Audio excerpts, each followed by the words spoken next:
Bonsoir tout le monde. Nous sommes tous conscients de l'importance et de la place primordiale de la lecture dans l'apprentissage. Pour apprendre n'importe quoi, langue ou autre matière, il faut bien sûr lire. Et en lisant, on apprend. Alors, comme dit l'adage, c'est en forgeant qu'on devient forgeron. Alors, c'est en lisant qu'on devient lecteur. Sur cette base, j'ai pensé à faire la lecture de quelques histoires avec vous. Bien sûr, une sélection minutieuse de quelques histoires qui sont riches en vocabulaire et qui tiennent le souffle tout en racontant cette histoire. La première histoire que j'ai choisie, c'est une histoire d'Éric Sanvoisin, l'écrivain de l'histoire, le buveur d'encre. Bien, alors on commence la lecture. Papa est libraire. Il adore les livres. Il les dévore. C'est un ogre. Il lit toute la journée et parfois même la nuit. C'est une maladie incurable, mais ça n'a pas l'air d'inquiéter notre médecin de famille. Chaque soir, une nouvelle pile de livres débarque à la maison. Il y en a partout, jusque dans les toilettes. C'est une invasion. Impossible de râler. Avec papa, les envahisseurs ont toujours raison. Ils leur parlent comme à des êtres humains. Ils leur inventent des prénoms et les appellent mes petits bouquins. Tous les bouquins sont ses copains. Moi, je n'ai pas de copains et je n'aime pas les livres. De l'extérieur, je ressemble à papa. Mais à l'intérieur, alors là, nous sommes deux étrangers. Maman fait semblant de ne pas s'en apercevoir. Elle nous aime tous les deux. Je suis le plus petit, mais elle ne me défend même pas quand papa veut me forcer à lire. Vous vous rendez compte? Les grandes vacances viennent de commencer. Je ne sais pas quoi faire. Alors, j'aide papa à la librairie. Qu'est-ce que je fais? Pas grand-chose. Il m'a interdit de ranger et même de toucher quoi que ce soit. Il paraît que le papier ne me résiste pas. C'est vrai que j'aime bien entendre le bruit d'une feuille en train de se déchirer. C'est beau comme un morceau de musique. Alors, je guette les voleurs. C'est la seule chose qui m'amuse dans une librairie. Quand un livre disparaît dans la poche d'un pickpocket, je ne dis rien. Je suis bien trop content. Un envahisseur de moins. Mais cela arrive rarement. En général, papa détecte les voleurs au moment où ils pénètrent dans le magasin. La plupart du temps, je surveille les lecteurs. Je les connais tous. Ils ont leurs habitudes. Certains reniflent les livres comme s'ils choisissaient un camembert. D'autres se servent au hasard. Ils adorent les surprises. La librairie, c'est une loterie. Et puis, il y a ceux qui n'arrivent pas à se décider. Ils prennent, ils reposent, ils reprennent, finalement se ravisent et remettent le livre à sa place. Souvent, ils repartent les mains vides, gênés de n'avoir rien acheté. J'ai une cachette. Dans le fond de la boutique, une petite fenêtre se découpe dans un mur de livres. Personne ne peut me voir, je suis un espion. Sur un cahier, je marque dans les moindres détails ce que j'observe.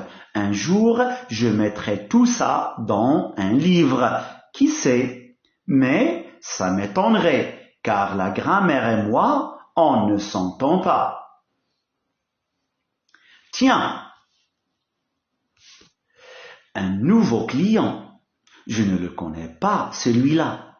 Jamais vu dans le quartier. Il vient peut-être de déménager. Je lui trouve une drôle de tête, le teint gris, des sourcils en bataille et un air complètement ahuri. Et puis, il se livre à un curieux manège. On dirait qu'il flotte à 10 centimètres du sol, comme un fantôme. Je trouve son comportement bizarre.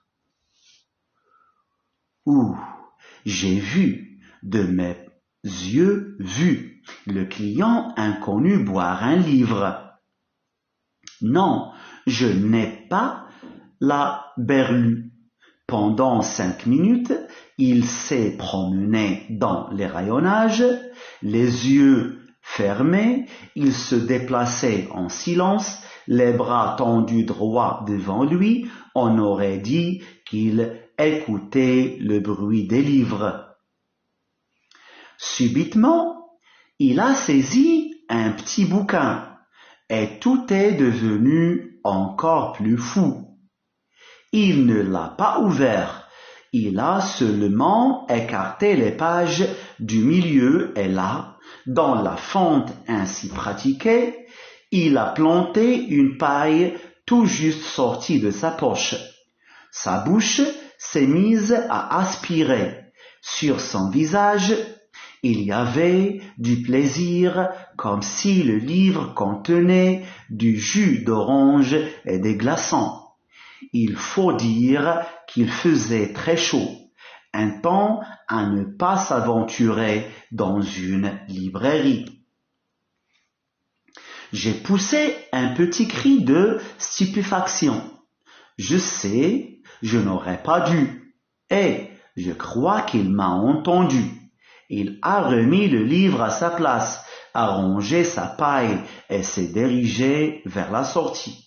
Aussitôt, j'ai bondi de ma cachette pour examiner le livre dans lequel la paille s'était plantée.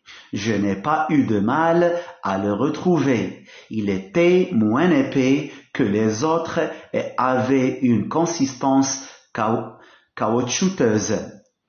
En le soulevant, je l'ai trouvé d'une légèreté extraordinaire. S'il y avait eu un coup de vent dans la boutique, il se serait envolé.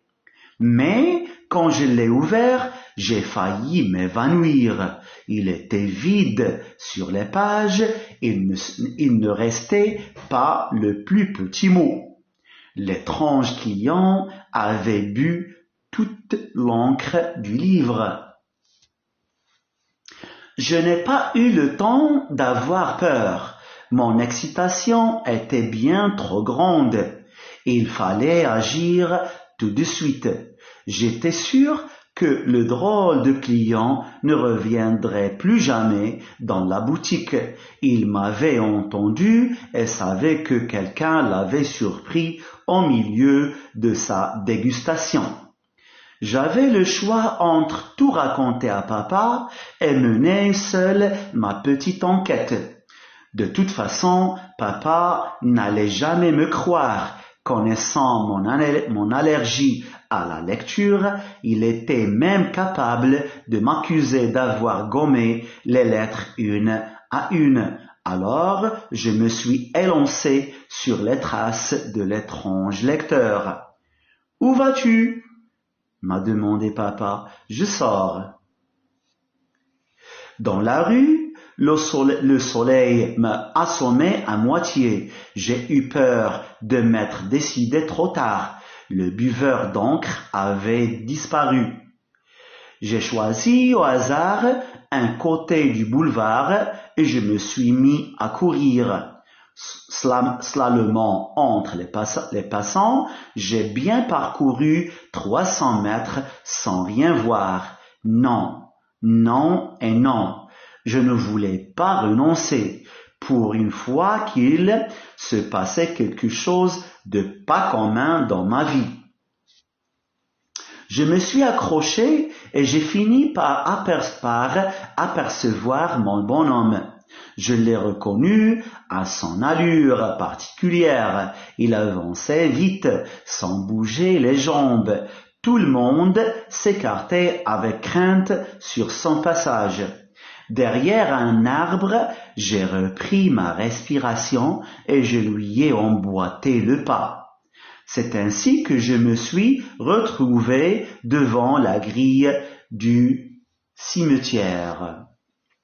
J'ai frissonné malgré moi. Un cimetière, ça n'est pas un endroit pour les enfants. Continuer pouvait se révéler dangereux. Mais j'ai continué. Je suis un homme d'action, pas une mauviette. Mon suspect avait pris de l'avance dans l'allée principale. J'ai accéléré l'allure pour combler la distance qui nous séparait. Soudain, il a bifurqué dans une petite allée qui partait en diagonale. Le temps d'arriver à l'embranchement, il n'y avait plus personne. Un gros mot m'a échappé. Quel nul! Comme je ne voulais pas avoir parcouru tout ce chemin pour rien, j'ai serré les dents et je me suis engagé entre les pierres tombales. Partout, des noms et des dates étaient gravés dans la pierre. Je ne connaissais pas tous ces gens qui reposaient sous terre, mais ça me gênait de leur marcher dessus. J'étais si pressé que je n'ai dit bonjour à personne. Les morts ont dû me trouver bien mal élevé. L'un d'eux avait bu le livre. Où se cachait-il?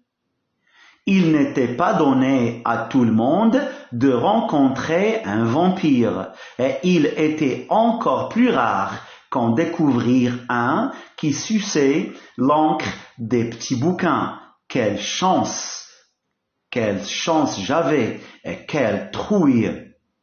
Là, un étrange monument se dressait au milieu de l'allée. Il représentait une bouteille d'encre incroyable. Mes genoux se sont entrechoqués. Dehors, il faisait jour, mais dans ma tête, c'était le noir complet. Comme un ottomane, j'ai poussé la grille de ce caveau bizarre. Elle n'était pas fermée à clé. Un escalier s'enfonçait dans les profondeurs de la terre. J'ai descendu les marches au ralenti. Du plafond tombaient des toiles d'araignée qui se collaient dans mes cheveux. Brrr. En bas se trouvait une petite salle ronde dont les parois étaient tapissées de livres. Des milliers de volumes se serraient les uns contre les autres comme des petits soldats au garde-à-vous. Étrange bibliothèque. Le garde-manger du monstre. Quelques bougies éclairaient un cercueil en forme de stylo-plume posé sur des tréteaux. À l'intérieur, mon suspect ronflait. Une couverture masquait son corps. Seule sa tête était visible, reposant sur un gros oreiller de satin. Sur sa peau de papier mâché, des petites lettres semblaient incrustées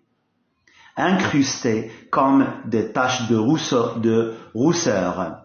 Je me suis approché pour mieux voir.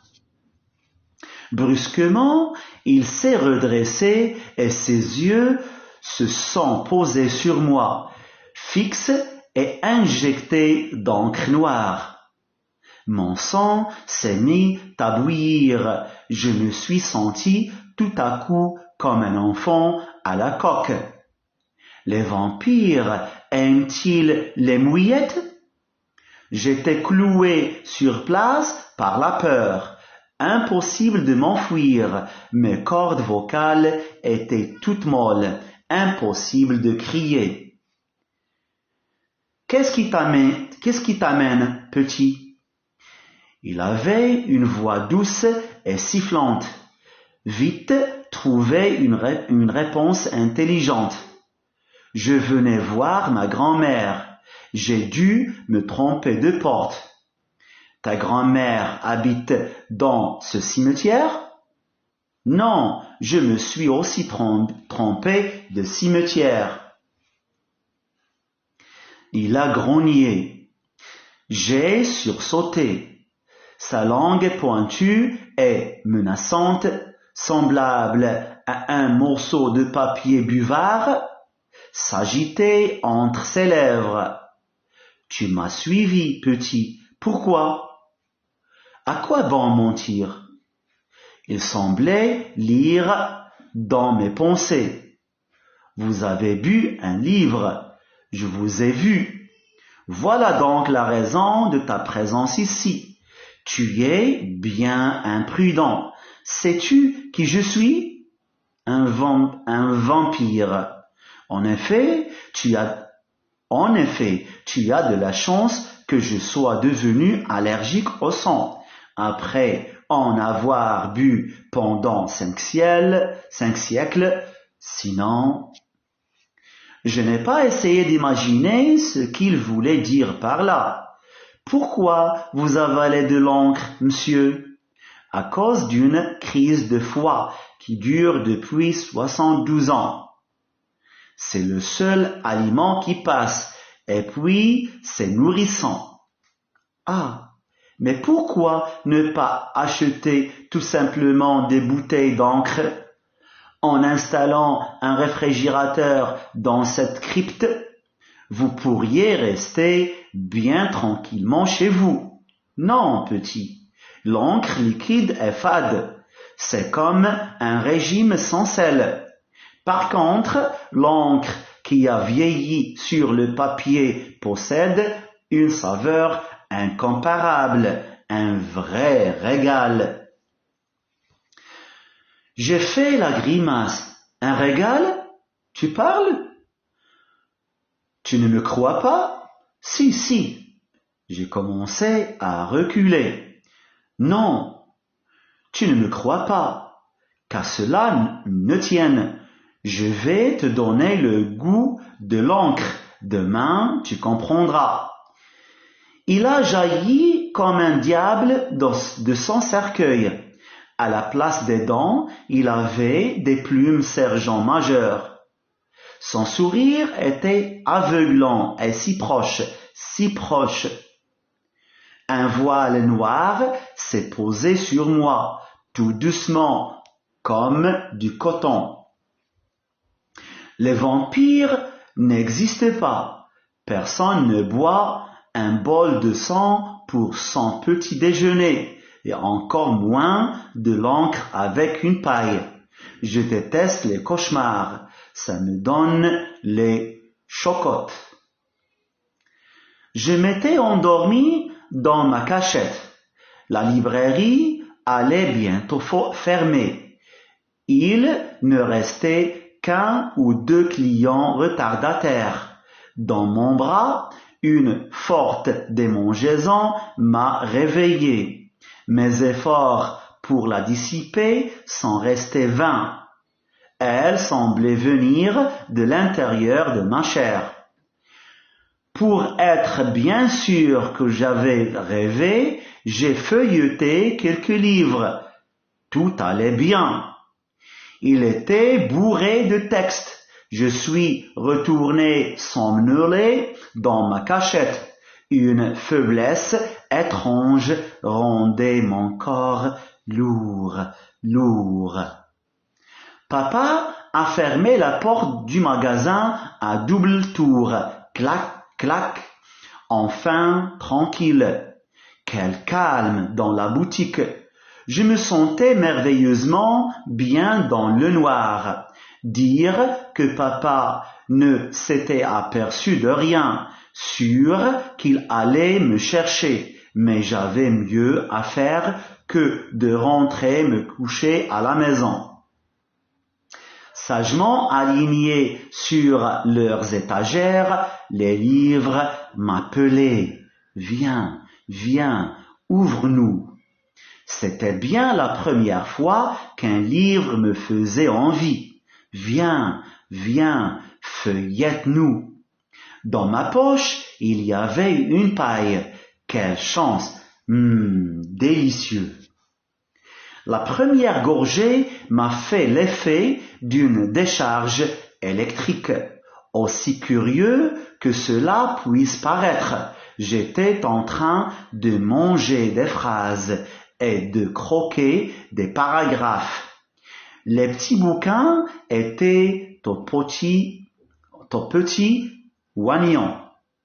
Mais le plus étonnant était que la saveur qui inondait ma langue variait suivant les mots et les passages du texte.